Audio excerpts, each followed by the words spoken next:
ಅಭ್ಯರ್ಥಿ ಆರಿಸಿ ಬಂದೇ ಇಲ್ಲ. ಈ 10 ವರ್ಷ ಆಯ್ತು ಆರಿಸಿ ಬಂದೆ. ಫಸ್ಟ್ನೇ ಸಲ ನಮಗೆ ಮಂತ್ರಿ ಆಗಿ ಕೊಟ್ಟಿದ್ರು. ಈ ಊರದ ಅಭಿವೃದ್ಧಿ ಸಲುವಾಗಿ ಲಕ್ಷ್ಮೀ ತಾಯಿ ಹೆಬ್ಬಾಳ್ಕರ್ ಅವರು ಸಾಕಷ್ಟು ಅಭಿವೃದ್ಧಿ ಕೆಲಸ ಮಾಡಿದ್ದಾರೆ. ಅದರ ಸಲುವಾಗಿ ನಾವು ಸರ್ಕಾರಕ್ಕೆ ವಿನಂತಿ ಏನು ಮಾಡ್ತೇವೆ ಅಂದರೆ, ನಮ್ಮ ಮೇಡಮ್ ಅವ್ರಿಗೆ ಮಿನಿಸ್ಟರ್ ನಕ್ಕಿ ಮಾಡಬೇಕು.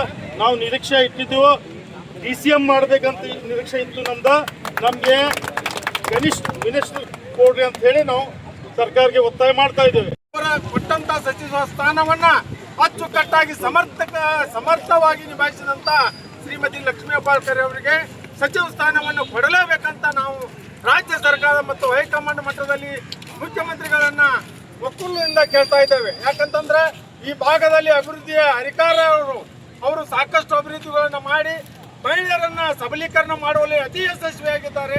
ಇಂಥ ಮಹಿಳೆಯನ್ನ ಬಿಟ್ಟು ಬೇರೆ ಅವರಿಗೆ ಈ ಖಾತೆಯನ್ನು ಕೊಡಲಿಕ್ಕೆ ನಾವು ಸುತಾರಾಮ್ ಒಪ್ಪಿಗೆ ಇಲ್ಲ ಅನ್ನುವ ಮಾತನ್ನು ಹೇಳಿ, ಕೊಡುವುದಾದರೆ ಶ್ರೀಮತಿ ಲಕ್ಷ್ಮೀ ಹೆಬ್ಬಾಳ್ಕರ್ ಅವರಿಗೆ ಮಂತ್ರಿ ಸ್ಥಾನವನ್ನು ಕೊಡಲೇಬೇಕು ಅನ್ನೋ ಎಲ್ಲ ನಮ್ಮ ಒಕ್ಕಲಿಗರ ಒಂದು ಹೋರಾಟ. ತಾವೆಲ್ಲ ಇದಕ್ಕೆ ಬದ್ಧ ಅನ್ನೋದಕ್ಕೆ ಎಲ್ಲ ಲಕ್ಷ್ಮೀ ಹೆಬ್ಬಾಳ್ಕರ್ ಅವರಿಗೆ ಇವತ್ತಿನ ದಿವಸ ಘನ ಸರ್ಕಾರದ 2ನೇ ಹಂತದ ಕ್ಯಾಬಿನೆಟ್ ಸಚಿವ ದಿವಸ ಲಕ್ಷ್ಮೀ ಹೆಬ್ಬಾಳ್ಕರ್ ಅವರಿಗೆ ಅನ್ಯಾಯ ಮಾಡಿದ್ದಕ್ಕಾಗಿ ಖಂಡಿಸುತ್ತೇವೆ. ಯಾಕಂದರೆ ಹಿರೇಬಾಗೇವಾಡಿ ಬೆಳಗಾವಿ ಗ್ರಾಮಾಂತರದಲ್ಲಿ ಕರ್ನಾಟಕದ ತುಂಬ ಕಾಂಗ್ರೆಸ್ ಅನ್ನು ಮಹಿಳೆಯರನ್ನು ಹುರಿದುಂಬಿಸಿ ಮಹಿಳಾ ಅಧ್ಯಕ್ಷರಾಗಿ ರಾಜ್ಯದ ಜನರಿಗೆ ಒಂದು ಕೊಡುಗೆ ಕೊಟ್ಟಂತ ಲಕ್ಷ್ಮೀ ಹೆಬ್ಬಾಳ್ಕರ್ ಅವರಿಗೆ ನಮ್ಮ ಕಾಂಗ್ರೆಸ್ ಸರ್ಕಾರದ ಮೇಲಿನ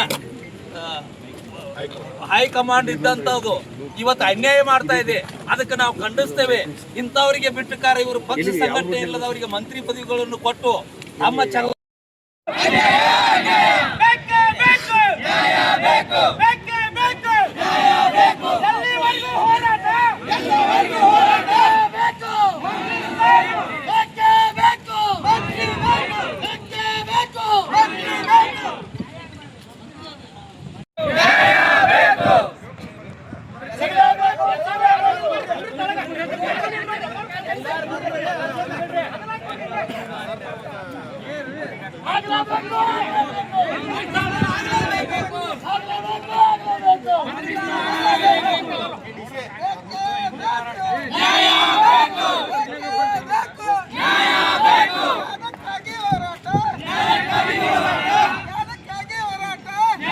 if you like this video ಬೇಗ ಲೈಕ್ ಮಾಡಿ, ಕಾಮೆಂಟ್ ಮಾಡಿ, ಶೇರ್ ಮಾಡಿ ಹಾಗೂ ಯೋಯೋ ಟಿವಿ ಕನ್ನಡವನ್ನು ಸಬ್ಸ್ಕ್ರೈಬ್ ಮಾಡಿ.